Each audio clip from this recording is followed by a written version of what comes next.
This commentary is part 2 of our video is Fallout Steampunk. Please watch that episode to understand the full context of this commentary. Now we begin with a short recap. The Fallout genre is hard to shove into a box because it draws its inspiration from so many sources, even steampunk. My main problem with many of these discussions is the focus on the most superficial of things, namely the aesthetics. And these ignore things like story, themes, and why writers or designers make their worlds the way they are. Fallout's world wasn't created on a whim. Interplay wanted to recreate the pre-war atmosphere of the United States, which finally led to the Great War that ended their civilization. This was an important task because the myths about pre-war America play an important part in the world of Fallout, where both main and minor factions attempt to rebuild the country according to their vision, which are often reactions to the pre-war ideals about freedom and liberty. And rather, these are good ideas to live by in the wasteland. If you want to see the fate of democracies, look out the windows. Therefore, I conclude that Fallout fits best in the post-apocalyptic genre, with influences from cyberpunk, noir, Gunsback-esque sci-fi, and retro-futuristic aesthetics thrown into the mix to emphasize the struggle between the old world and the new, social engineering versus free enterprise, etc. And this is what bothers me most about the discussion when something is steam or raypunk. Now, solarpunk is being pushed by various blogs, but my major gripe here that all these discussions on all these punk genres is that they only focus on images, photos and design, but not the subjects I'd like these discussions to be about. What makes science fiction sci-fi aren't these spaceships, those are just tropes. Science fiction speculates about possible futures. The problems of interplanetary travel and empire building. Is the prime directive moral or not? What does humanity mean in the face of artificial intelligence? Steampunk puts these scenarios in the context of our historical past and speculates, for example, what the British Empire would look like if it owned computers. How would Jack the Ripper operate if he had access to the internet? So, what is atompunk about? What is witchpunk trying to explore? What questions cannot be answered under the umbrella of fantasy or sci-fi? What is it that makes all these new genres so radically different from what came before they deserve their own name? One of my cynical assessments is that these terms are a lazy way to attract attention to one's books.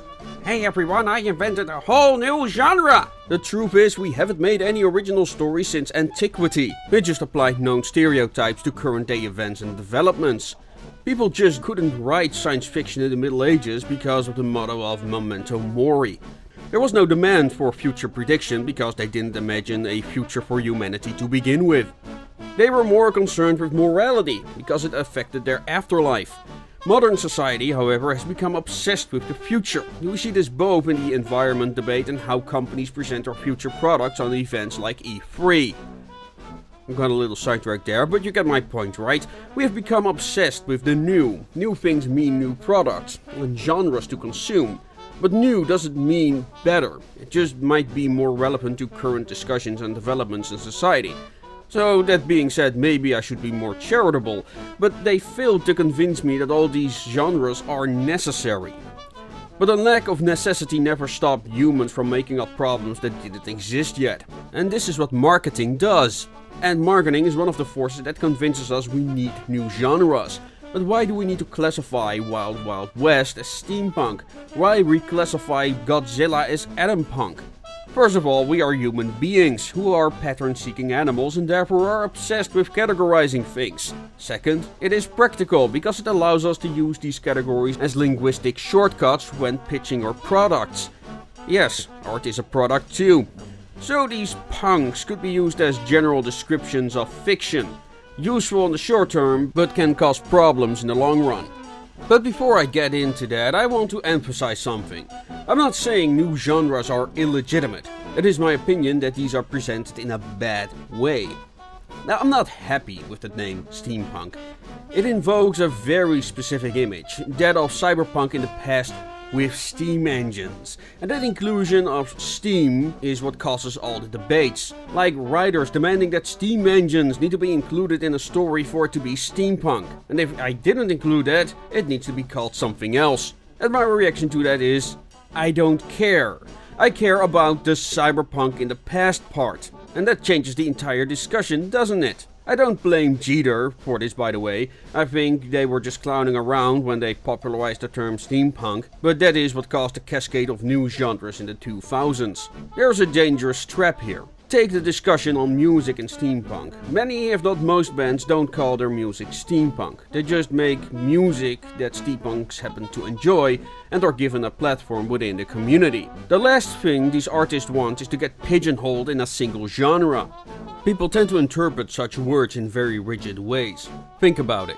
Steampunk now doesn't look the same like it did in 2012. Tastes change and people want to experiment with new things. There have been active attempts to change the color palette, for instance, from black and brown to, well, all colors go, for example. Yet when I identify as steampunk, people immediately imagine me coming in brown clad while wearing a top hat. People who watch my channel know that this is not the type of steampunk we do here, but unfortunately for me, I need to explain this over and over again to people only familiar with the textbook examples of steampunk, aka the goth in brown stereotype. So yeah, using the term steampunk as a self-identifier can be bad for business. It is why I don't call my YouTube channel Steampunk Walhalla or The Daily Cock or insert self-referential joke here.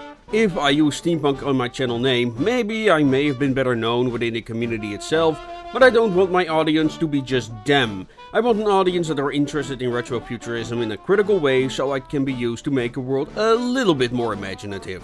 The other thing are these fruitless discussions whether something is steampunk or steampunkish enough, or treat the use of electricity as some form of heresy that needs to be labeled Tesla punk. Now, steampunk, despite its popularity as an aesthetic, is still a rather obscure genre. I looked around at some large bookstores in my neighborhood, and you won't find a cabinet labeled steampunk. Here you are lucky to find a title in the other or science fiction category section. The simple explanation is shelf space. Store owners only have so many places to put books, therefore niche genres often don't even appear on their radar. So to cut it up in all these even smaller subgenres seem counterproductive, if you know what I mean. And I can't be the only one who sees this. But we can't just dismiss these genres as people do identify with them. But what I didn't understand was why? Why do this? And then it hit me. With solarpunk being about a positive future and the discussion I've had in the past about dieselpunk and its pre-war aesthetic lasting into the future, I've all of a sudden started to realize what the punk adjective actually stands for. Which is wish fulfillment. I know this doesn't sound very punk and it seems a bit of a weird conclusion to come to in a video that started on what box Fallout falls into. But this is a question that has been bugging me for years. But more on the topic next time. Now I want your opinion. Are all these subgenres beneficial or detrimental? Is there any particular genre you identify with? Have you ever been pigeonholed because of it? Let me know in the comments. Thank you for watching, everyone. Also a big thank you to Brandon Renning for the shout out on his channel Old World Radio. The video got hundreds of views, which is a lot for my channel. So guys, if you want this channel to grow, I need your help to spread these videos around, because that makes all the difference. We also have a Discord now where you can meet up with like-minded people, and some guys are trying to get an RPG off the ground based on the material I'm working on with various writers. Not sure what the final product is gonna be like, but I'm sure it's gonna be an interesting challenge.